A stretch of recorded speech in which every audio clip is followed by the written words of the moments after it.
1 and start chapter 2. You will finish up lab 1 if you have not, and then we will work on lab 2. Monday, finish chapter 2, move into chapter 3. We'll do lab 3 and just a little bit of lab 4 on Monday. Monday, no classes, is that? No, you're correct. Monday is no classes. This will happen on Wednesday. Thank you. Yes. Okay, Wednesday, next Wednesday, we will do all of that stuff. By Wednesday of next week, please make sure you have your Zarowski notebook because we'll be finished up with that note packet and also your lab book, please. And then don't forget, homework. Guess what? The objectives are up finally. Make sure you are writing them out, reviewing them, quizzing yourself. Okay, anybody, any questions besides we're not having class on Monday, no class on Monday, no?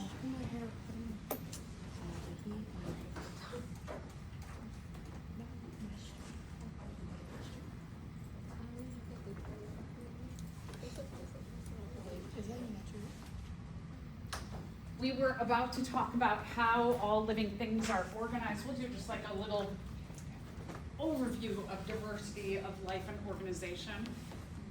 Every living thing is put into 1 or 2 or 3 domains.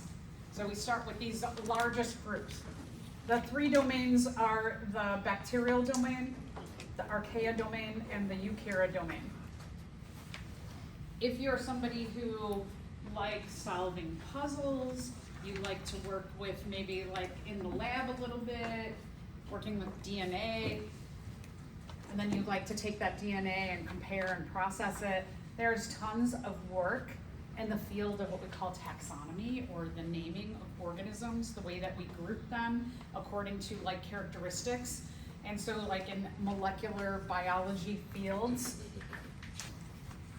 what we see with our 3 domains is that the domain eukarya, it's the only domain of the 3 that has some of the larger groups actually named and outlined.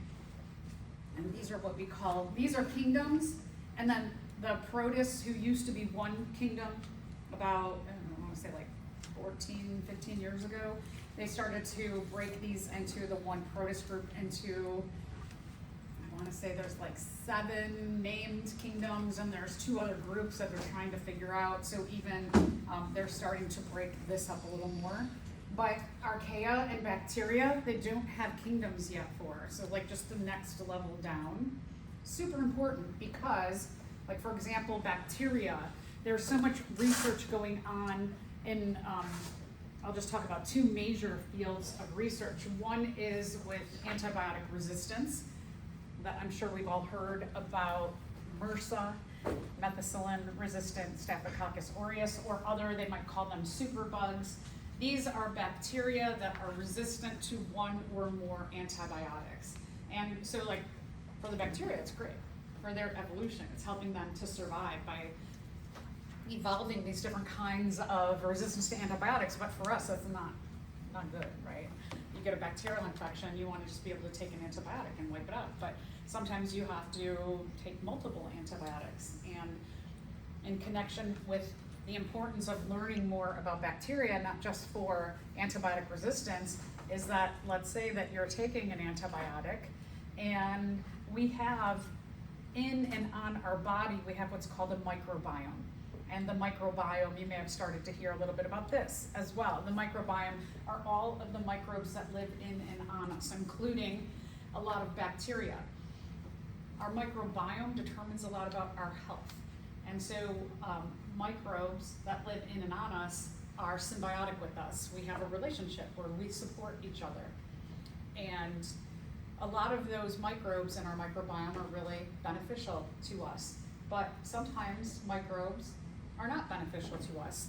Like, for example, one of the reasons why you get up in the morning and you brush your teeth is because while you're sleeping, you have these organisms in your mouth that are replicating, they're reproducing. And so at nighttime when you lay down, you might have the kind of bacteria that cause tooth decay in your mouth, and it goes from 1 to 2 to 4 to 8, and it does this kind of exponential growth overnight, so that when you get up, the first thing that you want to do is you want to brush those out of your teeth, so that you don't have those microbes all day replicating, and then you start to get tooth decay throughout the day. So just like one example of a participant in our microbiome that we want to, like, every morning we want to flush that out.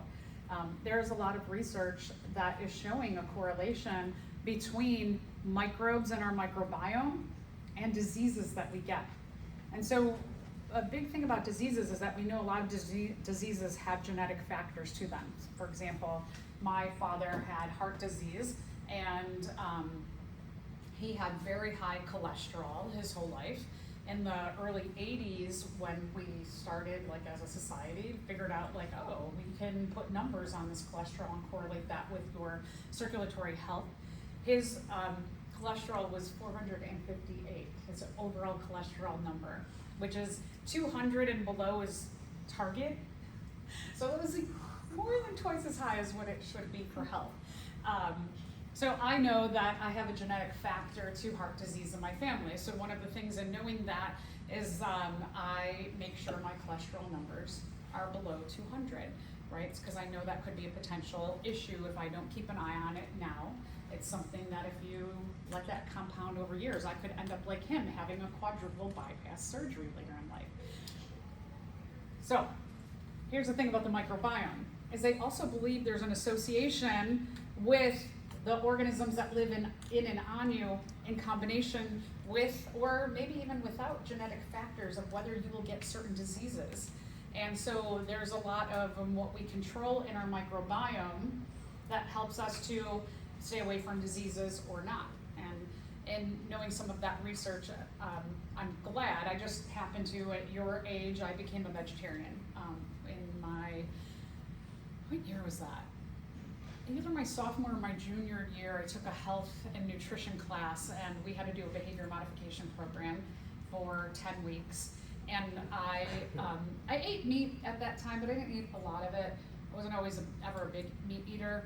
But I was like, you know what, something I've always been interested in because I like animals so much, and I know a lot about the ecological negatives of eating meat. I'm going to go vegetarian.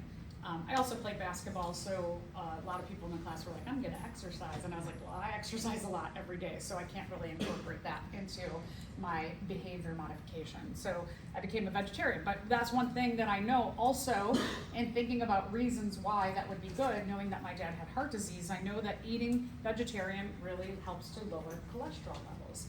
So one of the things about eating vegetarian and the connection with lowering cholesterol levels is not only the components of the meat, but also it's the microbes that grow on all of the fruits and vegetables and nuts and grains and seeds, that microbiome that those different kinds of plants have, I am introducing them very frequently into my body. And so not only is it just like the lack of the meat components, but it's also all those great microbes that are on the vegetarian food that I eat. So there's a lot of these connections with bacteria and getting to know a lot more about them. So again, if it's something that you're like, well, this all sounds like really cool, it's a lot of like exploding fields in the medical fields in terms of diseases, antibiotic resistant research. We need to constantly be doing that as a society. And then there's just so many other connections in the world. So there are not any taxon or names in even these larger groupings of bacteria or archaea. These two have a similarity in that the members of these two groups are prokaryotic. That means that they do not have a nucleus, and they are single-celled organisms. Typical members of, there's a lot of diversity within the archaea domain, but those prokaryotes are often very extreme. They live in very extreme environments. They often call them extremophiles. They live in the deep down vents of the ocean. They live in they live in like salty environments. They live in ice. They can survive in environments that most other organisms can't survive in. So a lot of research needs to be done here. So let's just kind of like talk about the 4 characteristics that are used to classify different organisms. So one is the cell type. I mentioned the term prokaryotic. that the bacteria and the archaea domains have prokaryotic cells, and I'll get to defining these terms a little bit more in just a second. Number of cells, as I mentioned, that the archaea and the bacteria are unicellular. They're all made up of organisms that are only one cell. We are made up of a lot more, right? So we can get more complex with the number of cells. What's your major mode of nutrition? How do you get your food? I mentioned autotrophs and heterotrophs last time. Autotrophs are cells that can do things like photosynthesis, where they can create their own food within their cells. They are a self-feeder. And heterotrophs, those are cells that have to get their food or their nutrition sources from somewhere else. And then what's your genetic material look like? How much do you have? Do you have, like in bacteria and archaea, do you have one circular chromosome called a nucleoid? Or like us, do you have 46 chromosomes in all of your cells, or 23 chromosomes in each of your sex cells? So let's define some terms. Prokaryote. A lot of times students have the question, okay, if it's prokaryote, what is it? What's the difference between prokaryote and prokaryotic? The term prokaryote is a noun. The cell is a prokaryote. Or I could say the prokaryotic cell. So prokaryote can be a noun, or if we use prokaryotic, it's a prokaryotic cell. It's an adjective. It's a cell that does not have a nucleus. The term pro means before. A lot of terms that the way we form words in science, we get a lot of influence from Greek and Latin culture and from those languages. And so pro means before. And then when we talk about karyotic, it refers to nucleus. So what this means when we look at this before nucleus, it means that prokaryotic cells in the evolutionary history and timeline of life, they evolved before cells with a nucleus evolved. And one of the things that you'll find out as you go on, or if you go on and take other classes, is that prokaryotic cells are very likely to be our common ancestor, that all organisms evolved from cells that do not have a nucleus, and then eventually you have, with simplicity, mutations happen and start to give rise to more and more complexity, and eventually you get eukaryotic cells. A eukaryotic cell, do I have that here? U means true. I don't have that up here, but the EU, it means true. And then karyotic, nucleus. These are cells that have a nucleus. Eukaryote is a noun, eukaryotic is the adjective. And as I mentioned, the eukaryotic domain, it is the only group of the different domains that have kingdoms. And when we're talking about taxon and naming, it goes domain, kingdom, phylum, class, order, family, genus, and then all the way down to very specific the species level. That our genus and species name, like for us as humans, we are Homo sapiens, and that's the lowest level of naming or taxonomy. So this is kind of a nice little chart that I like. It lays out whether there are kingdoms or not in the domains. It tells you the type of cell. Is it a prokaryotic cell or a eukaryotic cell? Are the cells one cell? So una, the term una means one, and then cellular cell. So anything that is unicellular, they're only that whole organism. The whole organism is just one little cell.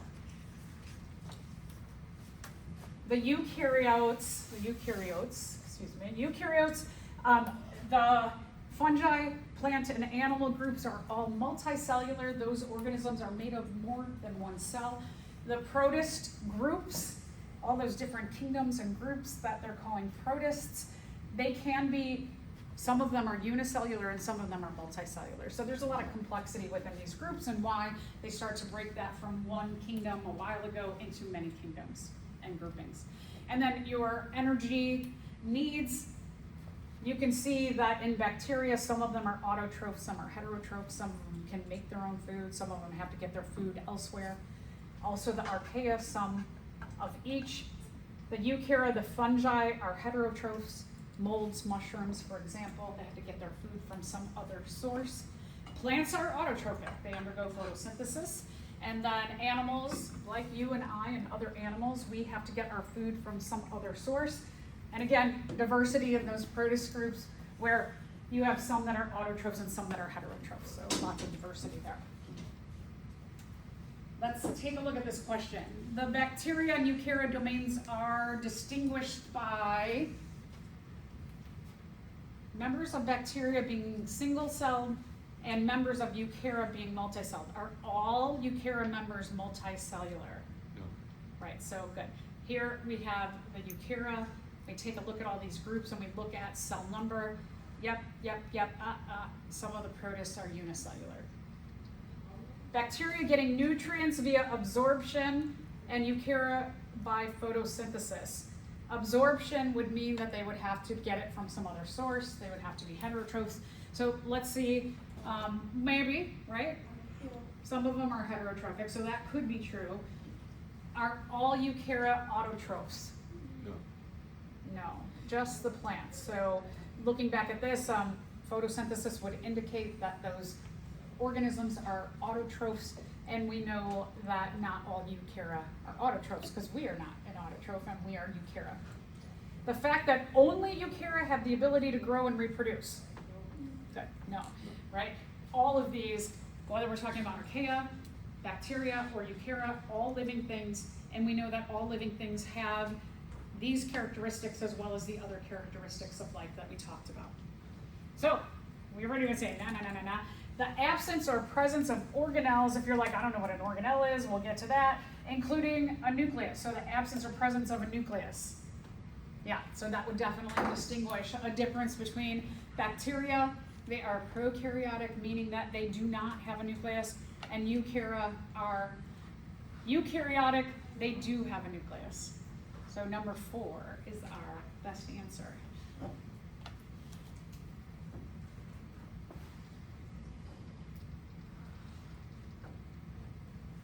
All right, so how do we all rely on each other? This, I think, just in going through the difference between an autotroph and a heterotroph and thinking about us, we have to get our food from some other source. So we have to go and we have to do something with another organism.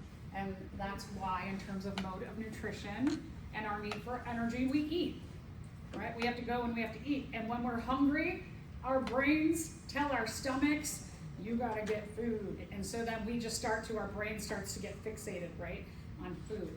I know, like me, I have a really hard time eating in the morning. I also know that a lot of nutritionists and people will say you have to eat in the morning because then it gets your brain going and thinking, right? And I have a job where I have to get up and I have to act and think. So then I'm always like, what do I do about this? I do like to drink coffee. And so then I thought, well, maybe, you know what I can do is I can use honey in my coffee, and then also I use some collagen creamer. And collagen has protein in it. So now in my coffee, what I'm getting is I'm getting some carbohydrate energy and some collagen energy. So I know I get about at least 130 calories of energy in my morning coffee intentionally, because I know that I gotta get my brain going and working and moving. So if you're like me and you don't like to eat in the morning, think about maybe just like a smoothie or a juice, or you've got these nice drinks in front of you. Get something in your body that has some calories. It is very important for our brains to get glucose, because when we're sleeping, our glucose stores in our blood and our glycogen stores in our liver, which break down, and glycogen is chains of glucoses. We use up our glucose stores in our body to fuel our body to keep doing things like breathing and blood pumping and regulating all of our, what we call homeostasis, or level amounts that we need in our body, right? We are sustaining and surviving that sleep period, and we use that critical glucose energy that when in the morning it's depleted and our brains need a refill of that to help us think. So definitely, if you are somebody who's like, I don't eat breakfast, try and get some kind of like maybe a drink or something to refill those glucose stores without feeling like, oh, I can't eat. So just something to consider. Producers are organisms that produce their own energy. They get their energy from most organisms who are producers, get their energy from the sun. There are weird communities. Evolution has done a thing where mistakes happen and organisms survive in all kinds of strange places around the earth. For example, the hydrothermal vents, which are deep, deep, deep down in the ocean, thousands of feet down. We have whole communities who need some kind of producer to produce energy, but sunlight doesn't filter that deep down in the ocean. Also, down there, it's closer to the crust of the earth. As you move closer to the crust of the earth, it gets warmer and warmer and warmer.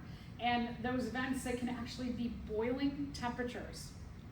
Also, the crust of the earth, there's often fissures or openings, and chemicals come out of the core of the earth. So we have a bunch of issues that are happening down there in that core of the earth. There's one, that sunlight doesn't penetrate. I missed one. 2, water. If we think about water, is water heavy? Like, you know, like I got my bottle of water, not too heavy, but if I'm gonna go buy a case of water, am I going to struggle a little bit carrying, right? Water's heavy. So think about oceans. If you have, let's say, 6 miles of water all the way down and you have organisms that are living down there, do you think the weight and pressure of that water is hard, right? If you put like 4 bottles or 4 cases of water on your head, would that hurt your neck? Yeah, for sure, right? So think about miles of water. There's water pressure down there. So communities that are deep down in the hydrothermal vents, they're dealing with a lack of sunlight. They're dealing with the heaviness of water. They're dealing with hot, hot, hot boiling temperatures, and they're dealing with chemicals that are often toxic coming out of the crust of the earth. However, there are thriving communities that live down there. The producers that live down there, they do not get their energy from the sun. As I said, it doesn't penetrate, but they actually are what we call chemiosynthesizers. They use chemicals to process those chemicals, and just in some similarities to photosynthesis, they produce food to help feed the rest of the community. So one of the things I really love about biology is that the factor of when cells, and parent cells especially, make a copy of their DNA to form their offspring, mistakes or mutations happen. And mutations, we often think like, if somebody said to you, you're a mutant, would you be like, you might be like, oh, that doesn't sound good. Versus me, I would be like, thank you. Because in biology, when we talk about the term mutation, mutation means that there's a mistake in the copying of the DNA from the parent to the offspring cell. And when you make organisms who have mutations, those mutations, they could be bad. And they could cause diseases or cause traits that are not very desirable. However, mutations could cause something that is like an equivalent. Maybe your cell, let's say, like having red hair, that my parent cells, they make genes and they code for an equivalent protein, even though the proteins both have a mutation, those mutations are equivalent and they code for the same color hair. So no big deal. But the third thing is that a mutation can cause an organism to have a better or more advantageous trait. And so in biology, because mutations happen, they are a driving force of evolution or changes in populations over time. And so then we end up with, in the hydrothermal vents, producers who don't need sunlight, who can withstand very, very high pressure, who can live in hot, hot, hot water and withstand chemicals and use those chemicals to produce energy for the rest of the ecosystem. That's pretty wild, but that all is because mutations have occurred over time. Does the energy that comes out of photosynthesis and chemosynthesis at a molecular level, is that the same kind of energy? Not exactly, but very kind of the idea. Yeah. Okay. If you take like a biochemistry class, you may get into the comparing photosynthesis and chemiosynthesis, and you'll get into the like nitty-gritty of that biochemistry details. Yeah, so no, but big idea, yes. Yeah, good question. The rest of us organisms who need to get our energy from some other source are called heterotrophs. What I like about like thinking about autotroph, if you know auto means self and troph means feeder, you know the cells are feeding themselves. The other term that we use for autotrophs are producers because they produce their own energy. So one of the things I like about biology is sometimes the words tell you what they mean. And if you are a heterotroph and you have to get your food from some other source, your cells have to consume your energy. So we have producers and we have consumers, or we have autotrophs and heterotrophs. Then we also have what happens when all the producers and the consumers have waste products. They die. I don't see dead things piled up everywhere or waste piled up everywhere, right? Thank goodness. I would never leave my house. So we have whole groups of organisms called decomposers. Also there's detritivores who do a very similar thing. And these two big groups, the D&Ds, the decomposers and the detritivores, they're going to get any leftover energy from dead things. They're going to get nutrients from dead things. They're going to utilize the energy of dead things and the waste of things, and then they're going to take the nutrients. And when we talk about nutrients, which we will later today, is nutrients are the atoms that make up organisms and other things, even non-living things. So the carbons, the hydrogens, the nitrogens, the oxygens, the neon, the helium, all of those things are what we would call nutrients. Energy gets utilized, energy gets less and less and less in ecosystems. Nutrients get recycled. So carbons that are in you today potentially could be carbons that were in dinosaurs. But you could be part dinosaur in the carbons that you have. You could have carbons in your body that are thousands of years old, millions of years old, maybe even billions of years old, because those nutrients get recycled by the decomposers and detritivores. So we have energy. This is kind of showing you the yellow arrow and the orange arrow. The energy comes into the ecosystems. The orange, the red, and the yellow, the orange, and the red are showing you that these things, they all get less and less and less. They go one way. But the purple shows you that the nutrients get recycled. That when this tree, the leaves fall and they go into the grass, the decomposers and detritivores that are in the grass and in the ground, they're going to take all of the energy left over in those leaves, they're going to use it, and then they're going to take all of the atoms and they're going to put them into the soil. And then the roots of the tree is going to take up those nutrients to grow more leaves or grow food. And so the nutrients from the tree will actually help the tree to grow more and more over time. So nutrients are recycled and energy goes down and down and down. That's one of the great things about the earth, is that the earth turns away and to the sun, and so we get this refresh in our area of sunlight so that our producers can get sunlight for us to make our food, give off our oxygen, and then we can use those things to get more energy. So what we call these different kind of levels of the movement of energy, we call them trophic or feeding levels. And like I said, as energy goes from like one organism to the next, the energy decreases in these different feeding levels. You might have heard of a trophic pyramid before. If you go on and take 112, you'll talk about all of these concepts of how energy and nutrients go through an ecosystem. You'll get into a lot more details when you talk more about ecology. One of the downfalls of conversion of energy, so like for me, for example, right now, I drink my coffee with my honey and my collagen cream in there, and the energy is going from the form of honey, collagen cream, coffee. It's going into my cells. The mitochondria are taking that energy and it's making it into glucose, and then that glucose is going through my blood and it is fueling my ability of my brain to think. And the conversion of energy going from one form to another, eventually what is happening is that the the glucose is getting made into ATP energy, and the ATP is fueling little tiny processes within my body. So we have that conversion of energy from like sugary kind of protein stuff to glucose to ATP, to the energy of like movement and things in my body. One of the downfalls in the conversion of energy, and we'll talk about the laws of thermodynamics, that as energy is converted from one form into another, at every step of the conversion of energy, we lose a lot of that energy as heat. So you all, if you could figure out a way to, when energy is converted from one form into another, to get and harness the heat that gets lost in those chemical reactions, oh, you'd be so rich. Because it's about 90% loss at every step.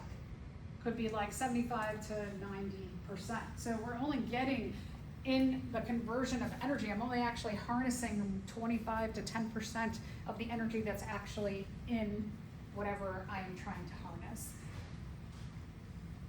Oh, and so again, we reflect back to, we'll talk a little bit more also when we get into enzymes and energy in our body, and then start to talk about photosynthesis and cellular respiration. We'll talk more about those laws of thermodynamics.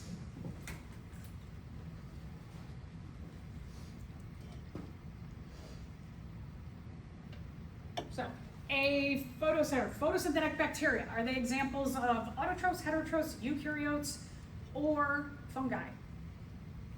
Which one are they?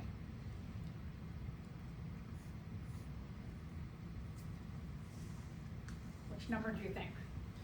One. Yeah, good. So number one, they are autotrophs. They're self-feeders. They can feed themselves within their cells through the process of photosynthesis or maybe chemosynthesis. Oh, these one are definitely photosynthesis. It says photosynthetic.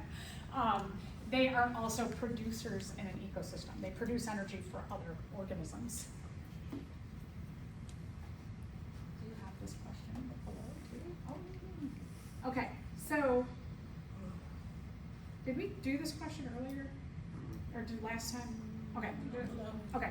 All right, so using his antenna, the male moth finds female moths by following a trail of airborne chemicals. So this is in reference to the characteristics of life. So let's stop there. If a male is using antenna to find female moths using airborne chemicals, which characteristic of life would that refer to here?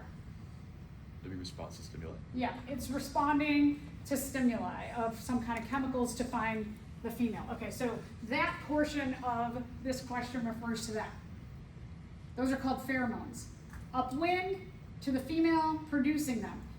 This example includes two characteristics of living things.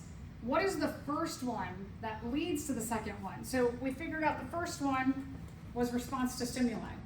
Why? So let's talk about the second one then. I know this doesn't answer the question, so that's the first one. The second one, what is the male, why is the male trying to find the female? To do what? Good. So then that second one is reproduce. So again, just make sure you're reading the question in full, because what if I said, what is the second one, right? Then this would have been the answer. So sometimes, again, there's complexity in these questions. Make sure you are fully reading them.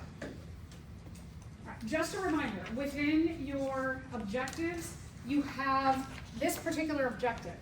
And it says, I think it might be like number 2 or 3, and it says turn to the, it says read 2 scientific articles. Sorry, that's what the objective says.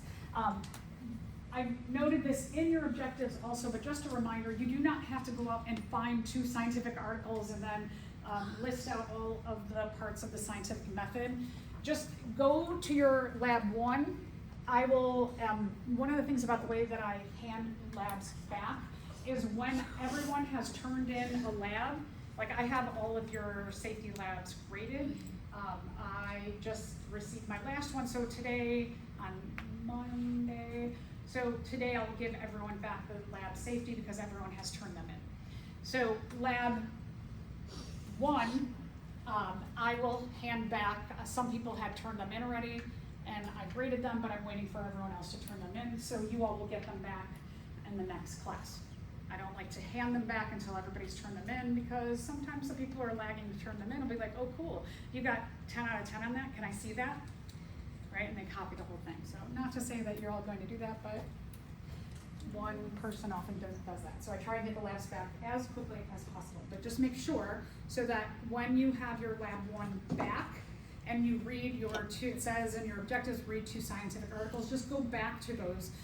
Even if you want to like maybe include that lab with your objectives to remind you like, okay, this is what I have to reflect on for this particular objective. Don't go and do some crazy amount of work and like researching articles and all that. I don't want you to spend the time on that.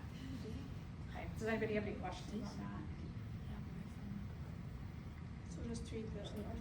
Yeah, just go back and read the articles and make sure you understand like the different parts of the scientific method. They're in lab 1. Yeah. Okay, so let's go to chapter 2.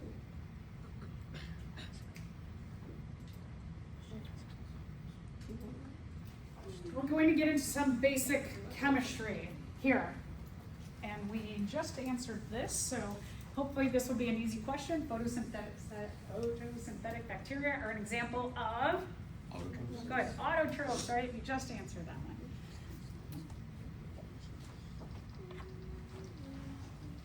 In your characteristics of life, we talked about the units, the different levels of organization of living things.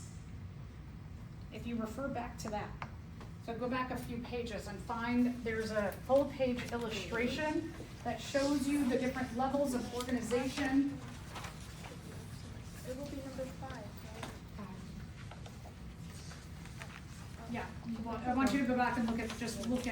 Yeah, what page is that? Page 11. Page 11. If y'all go back to page 11.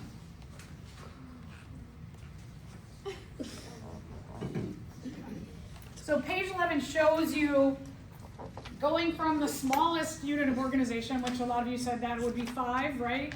That the atom on that page is the smallest unit of organization. Make sure that you, like as you're doing objectives, because it says go through the characteristics of life, and this is part of the characteristics of life. I would bet there will be a question that is like this, where you have to say, and maybe the question will be, what is the smallest unit of organization of a living thing? So, Right, good. So that would be the cell, not the atom.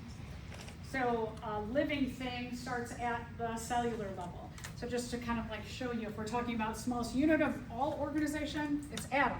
Smallest unit of a living thing, we're talking about a cell. So what are atoms? Atoms are the basic structural units of matter. Okay, then what's matter? Matter's anything that takes up space and has mass. What is mass?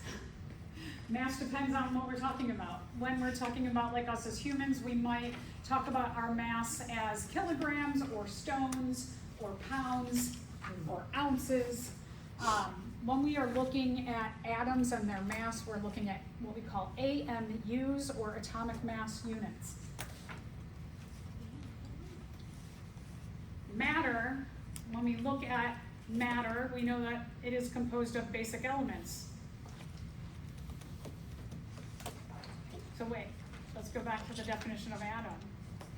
It says the basic structural units of matter are atoms, but now we just say that all matter is composed of basic elements.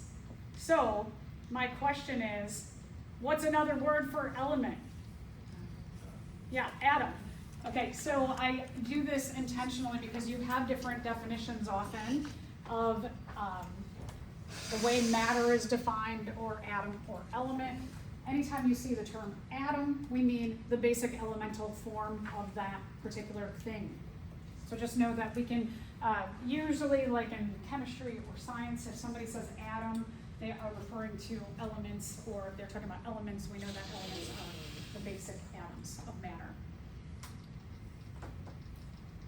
All right, so elements are atoms. In the elemental form, meaning that if we're looking at carbon itself, and nothing's added on to carbon, and nothing is putting any kind of forces or interacting with carbon. We call that the element. It cannot be broken down into anything else. Carbon is carbon as carbon is. It has specific chemical and physical properties. So the most common elements of living things, there's 4 most common ones. It's carbon, hydrogen, nitrogen, and oxygen. We'll talk a lot about these 4 atoms or elements. These atoms have atomic symbols. Carbon is C, hydrogen is H, nitrogen is N, and oxygen is O. We'll look at all the different kinds of data that surrounds our basic atoms or elements, and then we'll get into what they mean, and then we'll get into why we have to know this, because then we talk about how these basic atom or elements will interact with other atoms or elements, and they'll do things like come together and form bonds or break bonds, and then fuel all of the characteristics of life, right? The need for energy. So all of this stuff comes like right back around. Atomic structure. So we could look at an atom and we could break it down a little bit further. And this is important because the structure and properties of your subatomic particles will determine how and why an atom can bond with something else. So the subatomic particles are the protons, neutrons, and electrons.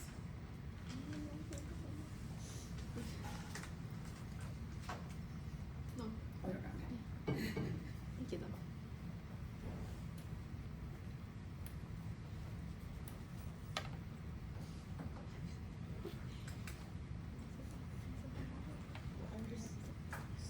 Different atoms have different numbers and combinations of the subatomic particles.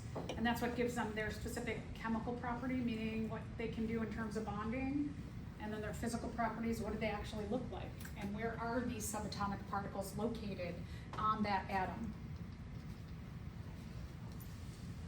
Where we find them. So protons are located in the nucleus of an atom. So we have a nucleus of a cell, and we have a nucleus of an atom. The term nucleus, because biology likes to use nucleus as a central, important location of a cell, and chemistry likes to use nucleus as a central, important location of an atom. When you hear the term nucleus, or maybe someone has said to you, you are the nucleus of your friend group, right? You're the central, important location of that friend group. So when we use nucleus, it just means it's something that's like kind of middle and important in that thing. Protons are in the nucleus, protons and neutrons are in the nucleus, and electrons exist outside of the nucleus on energy or electron shells. We also might talk about orbitals if we're talking about where the electrons live and move. So here's some basics about the atoms. Is that you have a nucleus. Now let's take a look at hydrogen.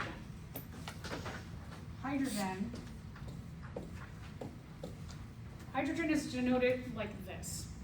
We'll get to what the 1 and the 1 mean, but one of the things that we know is that hydrogen doesn't have any neutrons. They only have 1 proton, and then they have 1 energy shell with 1 electron. Helium, a tiny bit bigger than hydrogen, we could see in its nucleus it has 2 protons and 2 neutrons in this central nucleus area, and helium has 2 electrons. And so what we can see is that there's a difference in the number of protons and neutrons, and a difference in the number of electrons between hydrogen and helium, which makes them different atoms or elements. Having these different numbers of protons, electrons, and neutrons will determine how and why this bonds a lot more than this. And we'll get into those details soon enough. There are charges to the subatomic particles. The protons are positively charged. I like that. P for proton, P for positive.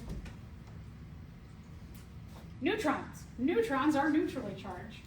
Neutron, neutral. That's nice. Then it goes a little off the rails with electrons. Like maybe they should have been called negtrons for negative, but they're not.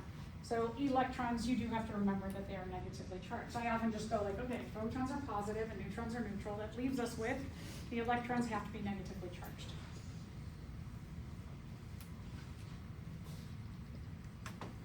So as I mentioned before, that atoms or elements are the basic structural units of matter, and then matter has weight to it or mass.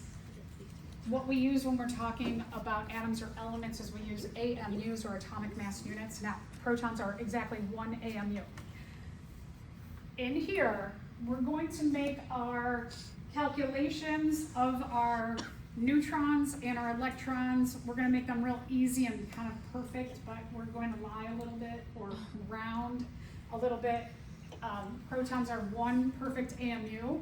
Neutrons are 1 and a little bit more. A little bit, a tiny bit more. For our purposes, because we don't get into a lot of really bigger atoms or molecules, we're just going to round our neutrons to 1. For our purposes, we're going to also say they're 1, even though they're just like a little bit more than 1. And our electrons are a tiny, tiny, tiny bit of weight, but not very much. So again, for our purposes, we're going to round them to 0. We're going to say they don't really weigh much or anything, and we'll call it 0. When you go into a chemistry or a physics class and you're working with the atoms or elements, you will use the specific like 1 point blah blah blah blah blah for the neutrons and point blah blah blah blah blah for the electrons. So just kind of remember that. As we saw with hydrogen and helium, hydrogen had 1 proton and 1 electron and no neutrons, whereas helium had 2, 2, and 2. So sometimes they might have the same number of protons, electrons, and neutrons, and then sometimes they might not. So that's not a rule of thumb. Here's a periodic table of elements. In this particular periodic table of elements, what you have is you can see 3 pieces of information. Like for example, my hydrogen up there, I wrote it as, you can see that hydrogen is 1, and then it's 1.008, and it has an H there. So I just rounded it to 1 and 1. In most periodic tables of elements, what you have is up top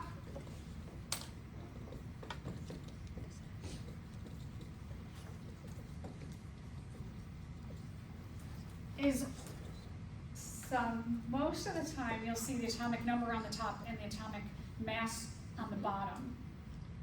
But then sometimes they flip-flop them, because I've taken a physics class where the periodic table of elements had them flip-flopped. So one thing to know is the atomic number.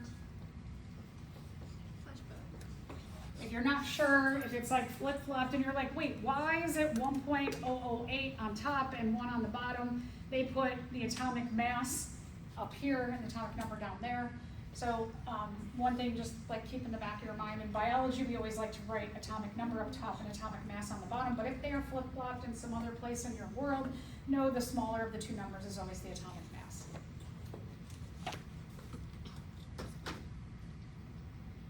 All right, so here's carbon. Carbon has an atomic symbol of C, an atomic number of 6, and an atomic weight of 12. So let's get into what does this 1 and 1 mean, and this 6 and this 12 mean.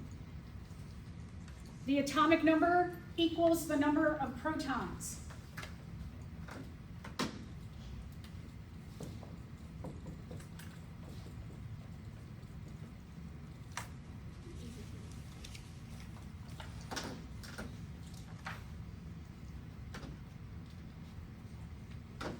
When we are taking a look at like hydrogen or what we saw with carbon, because there wasn't a positive or a negative on our hydrogen here, right? There's no positive or negative charge. On the carbon you saw it was carbon with a 6 and a 12. When they are in their elemental or natural form, and they do not have any kind of positive or negative on them, the atomic number, which tells us the number of protons, the number of protons is going to equal the number of electrons.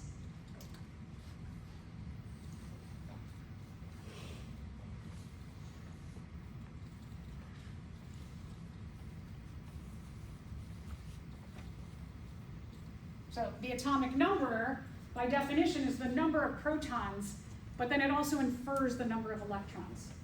And why is because, remember, your protons are positive and your electrons are negative, so they cancel, the positive and negative balance or cancel each other out. You have an equal number in the elemental form.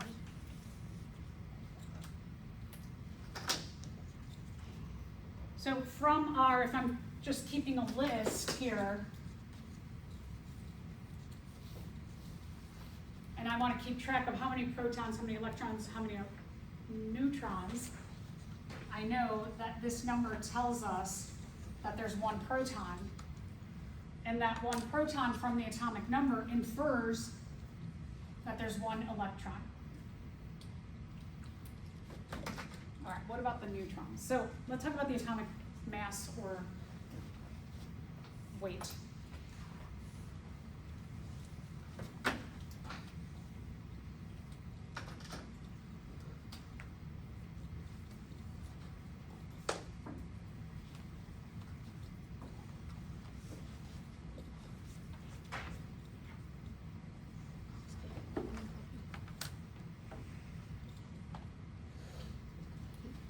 So the atomic mass or weight, it adds up the weight of the protons, electrons, and neutrons together.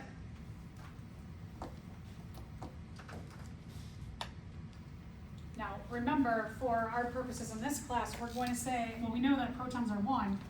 We're going to say our neutrons, and this squiggly equal sign means about. So our neutrons are about 1, and our electrons, we're saying they're about 0.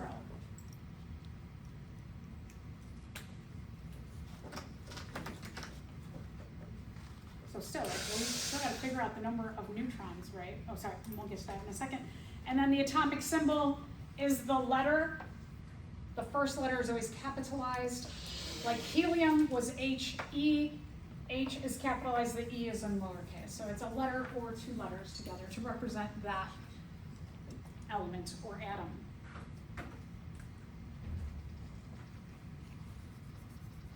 So carbon, remember carbon was 6 and 12. How many electrons does carbon have? Based on looking at this and what we just looked at that. 6. Okay, so carbon, it tells us that the atomic number is 6. That is the number of protons, which also will infer the number of electrons. Excellent. It's 6, not 4. 6. What is the group? Oh, no, it's a proton. Okay, so I got that wrong. 6 is the number. Okay, let's talk about the number of protons, electrons, and neutrons. The number of protons is the atomic number, right? We just said that the number of electrons is inferred by the number of protons. We have an equal amount of them.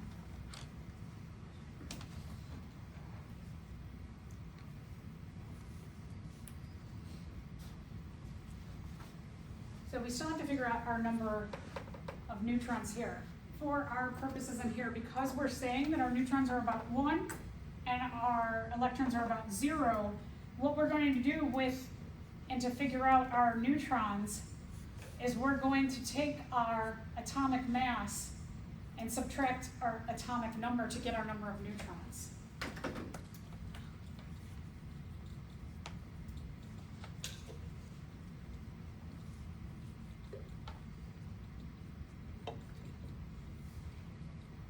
And we can say that.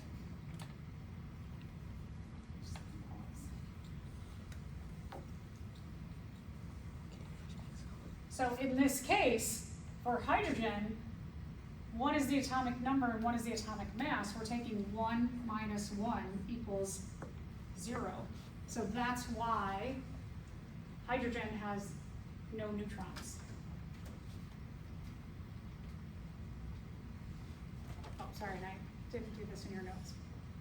Number of protons and electrons, we know that they are, the number of electrons are inferred by the atomic number, and it balances out. The positive protons and the negative electrons, giving this a neutral charge. That's why you don't see a charge here on the elemental form.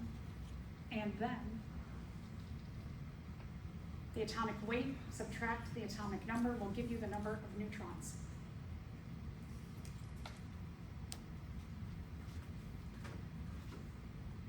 When we're talking about carbon here, to figure out our number of neutrons, we're taking 12, the atomic weight, minus 6, the atomic number, which gives us 6 neutrons.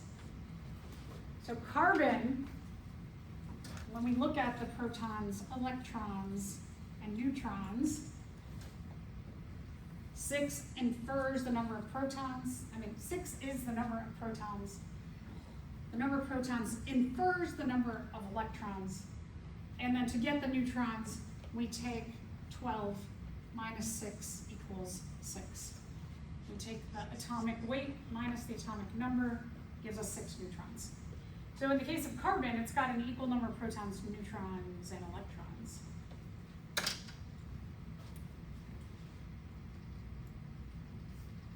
All right, what do you think, we didn't go over this yet, but what do you think, or maybe we did last time, I believe we may have said the definition.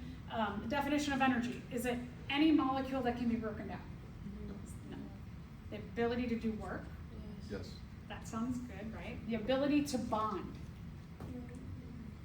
A chemical reaction that can fuel another chemical reaction. No. Snickers, Coke, and pizza. Okay, so I wish that were the definition. I like all of those. So the definition of energy is the ability to do work. And what we know about work is hard, right? When you think of someone says you're going to do some work, you think, oh man, it's going to be hard, right? We know that keeping all of this organized and constructed in the way it is as an organism, it's a lot of work, which means that we need a lot of energy. We need that input of energy regularly. So let's talk a little bit more about energy. Potential energy. It means it has the future ability to do work, but it's not doing work now.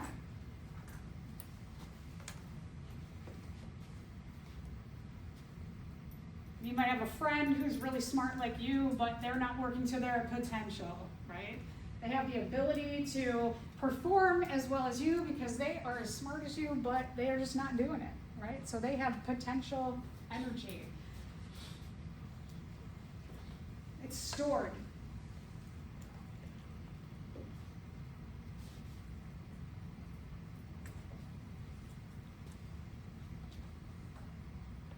Electrons do the work of bonding. When we are taking a look at our basic atomic structure,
so the protons and neutrons go in the nucleus, and then you have these energy shells that are outside of the nucleus. This is where the electrons will exist, and then there's numbers and reasons why they exist in certain amounts on here. K shell is the energy shell closest to the nucleus. Sometimes it might be referred to as 1N, K or 1N. Depends on the textbook. So it might be a K shell, it might be the 1N shell, the first shell of the nucleus. When you have electrons and you're going to place them and map them out on what we call the atomic structure. We also call it a Bohr model from Niels Bohr, the German scientist who figured this all out. That you start here with the K or 1N shell. Once that's filled, you go to the next one and the next one and the next one. So we start at K. The further away you are from the nucleus, the more potential you have to do work.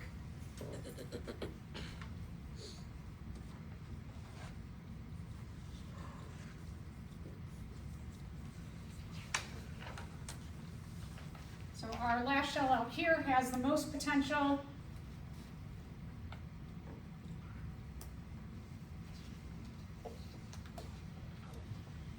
I'm going to preface this. The inner shell has the least amount of potential unless that's your only energy shell, then it is your most potential. So I don't like to really write that because if you're working out here with electrons and you've placed and placed and placed, then this has the most potential. But maybe we're gonna see that hydrogen only has this as its outermost shell. So this is the most potential for hydrogen. So inner Bohr model, as I'm drawing my basic Bohr model here, my protons and my neutrons go in the nucleus.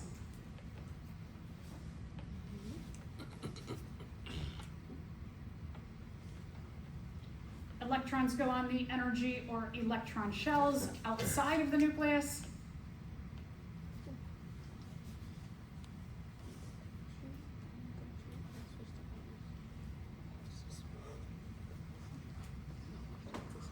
We start with K or 1N.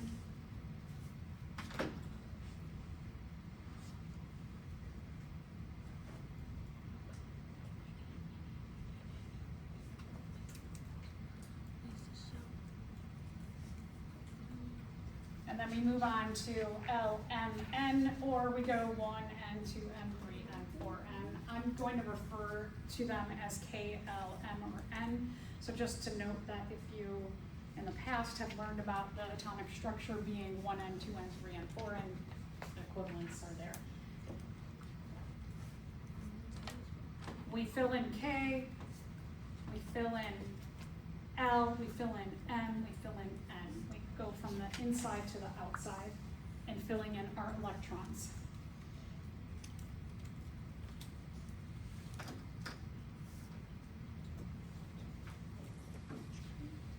All right, so how many electrons? The K or 1N shell only holds a maximum of 2 electrons.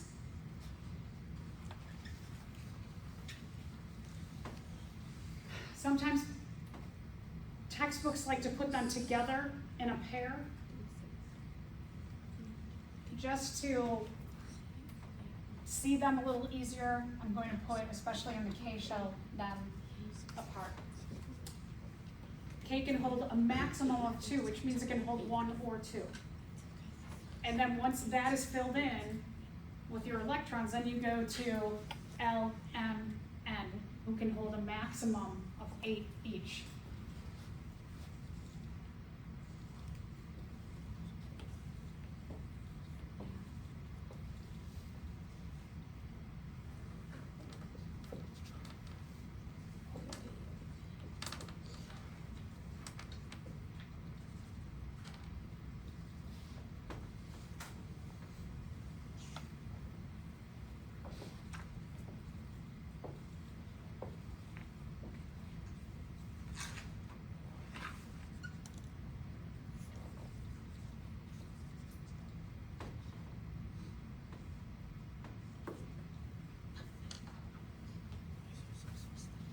So 8, 2, 8, 8, and 8.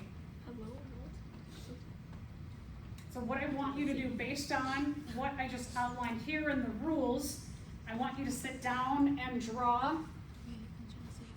the Bohr model for hydrogen, oxygen, and nitrogen. So do that. You can also draw it and then compare with the person next to you or behind you or in front of you. So go ahead and work on these on your own. And talk to each other if you're like, wait, what was that again? Oh, right. Feel free to discuss.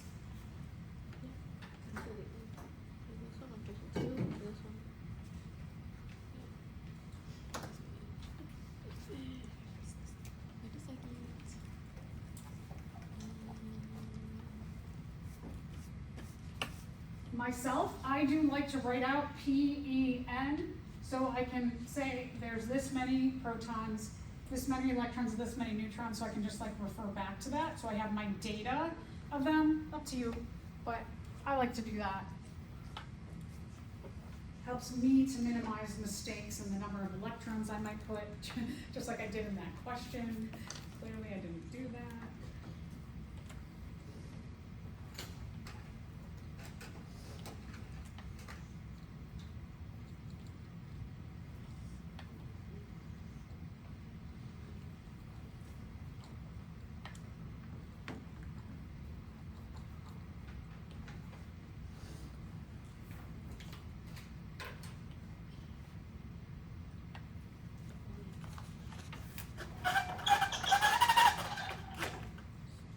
Slowly start working these out too.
So let's walk through these. When we take a look at hydrogen, hydrogen has an atomic number of 1, tells us the number of protons, which infers that there's 1 electron. When we take 1 minus 1, we get 0 neutrons. So if you wanted to put 1 proton, if you want to put the positive, I mean, put 1 proton, but if you want to put the positive, you can, or not. I like to put it in there. If you want to put 0N, that's fine too. That's up to you. There's one electron that I have to place that will go on the 1N or the K shell, so I have one electron. With oxygen, 8 is the atomic number, so there's 8 protons, which infers that there are 8 electrons. When I take the atomic number, or weight, when I take the atomic weight, or mass, subtract the atomic number, 16 minus 8 gives us 8 neutrons. I'm going to place my 8 protons and 8 neutrons in the nucleus. Then I'm going to begin to place my 8 electrons by putting 2 electrons in the K shell. I fill that up. And then I put the other 6 electrons on the next shell. So it gives us 8 electrons. When I take a look at nitrogen, nitrogen has an atomic number of 7 that tells us the number of protons, which infers the number of electrons. The atomic weight minus the atomic number, 14 minus 7, gives us 7 neutrons. I'll take the 7 protons and the 7 neutrons and put them in the nucleus. And then I have 7 electrons to place. I will fill up the first shell with 2 electrons. I also like to write how many, just in case, like I see this is messy. I like to just go back to here to double check that I'm correct. So 2 electrons, fill that up, and that leaves us with the other 5 to put on this energy shell here. Now, one of the things that we're going to start to focus on is not only just like where the protons, neutrons, and electrons live and how many they are, but we also want to know how many electrons do we need to fill up our outermost shell. So in hydrogen, this little shell here, K or 1N, this one is the outermost shell. How many does it need to have a full outer shell? 1. Right, it needs 1 more. So I like to put a little circle there. For oxygen, we filled up the first shell and we have 6 in the second shell. The second shell is our outermost shell, so that we need how many? 2. Good, so 2. And then nitrogen, how many do we need in our outermost shell to be full? 3. 3.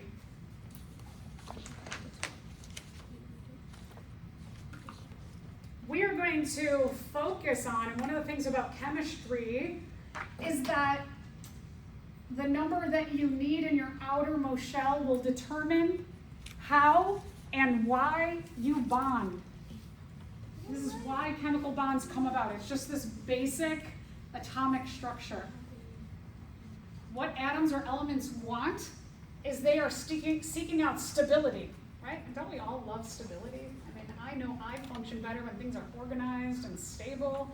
And so they are seeking out stability by figuring out, how do I fill my outermost shell? And then that will tell us what kind of bonds that they end up forming. So this one's going to seek out something that it can have 1 electron with. This one's going to seek out something that it can have 2 electrons with, and this one's going to seek out 3 electrons with.